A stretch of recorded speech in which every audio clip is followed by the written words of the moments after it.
धनबाद शहर के सदर थाना के रांगाटार रेलवे कॉलोनी निवासी चंदा कुमारी ने अपने पति तथा ससुराल वालों पर मारपीट करने तथा मायके से पैसे लाने के दबाव बनाने का आरोप लगाते हुए शुक्रवार को एसपी से मुलाकात करने पहुंची। एसपी कार्यालय परिसर में पीड़ित चंदा कुमारी ने बताया कि वर्ष 2019 में परिवार की आपसी रजामंदी से उसका विवाह रांगाटार रेलवे कॉलोनी स्थित एक रेल कर्मी गणेश बासफोड़ के पुत्र भोला कुमार से हुई थी। शादी के बाद पता चला कि उसके पति का एक दूसरी विवाहित महिला से अवैध संबंध है, जिसके बाद आए दिन उसके साथ मारपीट होने लगी।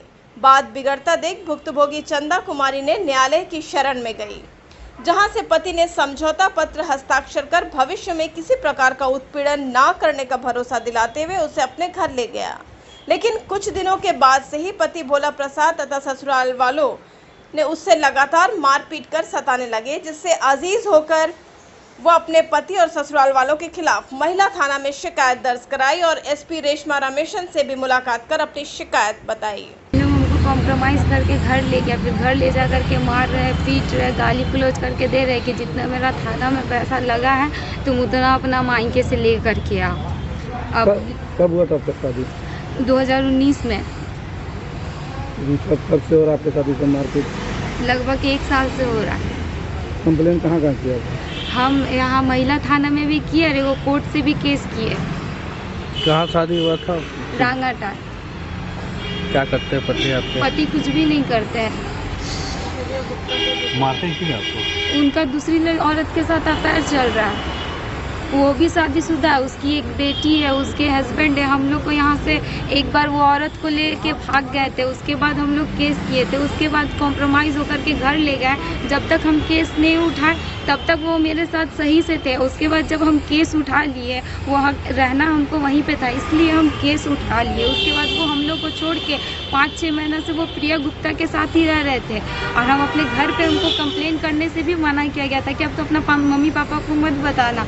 मेरे सास ससुर हमको मना किए थे क्योंकि मेरे छोटे वाले देवर का शादी था, तो बोले कि घर का इज्जत बहू बेटी नहीं समझेगी तो कौन समझेगा। तो हम इस बात को माने और हम अपने मम्मी पापा को भी नहीं बोले। और 5 महीना के बाद मतलब जब मेरे देवर का शादी ख़त्म हो गया तो फिर जब हम अपने सास ससुर को बोले कि आप बोले थे कि सब कुछ बेटा से बात करके ठीक करवा देंगे, तो वो लोग भी हमसे झगड़ा लड़ाई करने लगे, मारपीट करने लगे। मारपीट के हमको घर से भगा दिया गया। तो मेरे मम्मी पापा को हम फ़ोन करके बुलाए तो ये लोग हमको आ करके ले गए। जब हम महिला थाना में कंप्लेन लिखाए तो वो लोग आ करके फिर से कॉम्प्रोमाइज़ किया और कॉम्प्रोमाइज़ करके ले गए और फिर क्या बोल रहे कि तुम लोग केस करके भी क्या कर लिया? कुछ भी नहीं किया। हम तो पैसा दे करके हम तो बच गए और उसके बाद हमको डेली मार रहे, पीट रहे और बोल कह रहे हैं कि जितना मेरा पैसा लगा है हम अपने मायके से ले करके, नहीं तो तुमको हम मार देंगे। ऐसे आप क्या तिल करके मारेंगे। आप क्या सर हम बार बार कॉम्प्रोमाइज़ करके जाके रहना चाह रहे हैं, लेकिन ये लोग हमको रखना नहीं चाह रहा है। ये लोग हमको जान से मार देगा। 2 बार कॉम्प्रोमाइज़ करके हम गए। हाथ में टैटू, हाथ में टैटू बनाए हुए वो औरत के नाम का, देखिए मारा है यहाँ, देखिए।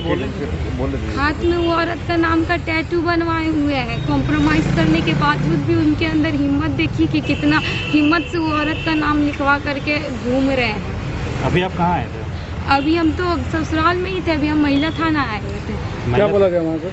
वहाँ से मैडम बोली कि मेरा टाइम ओवर हो गया है, अभी हम केस नहीं देखेंगे।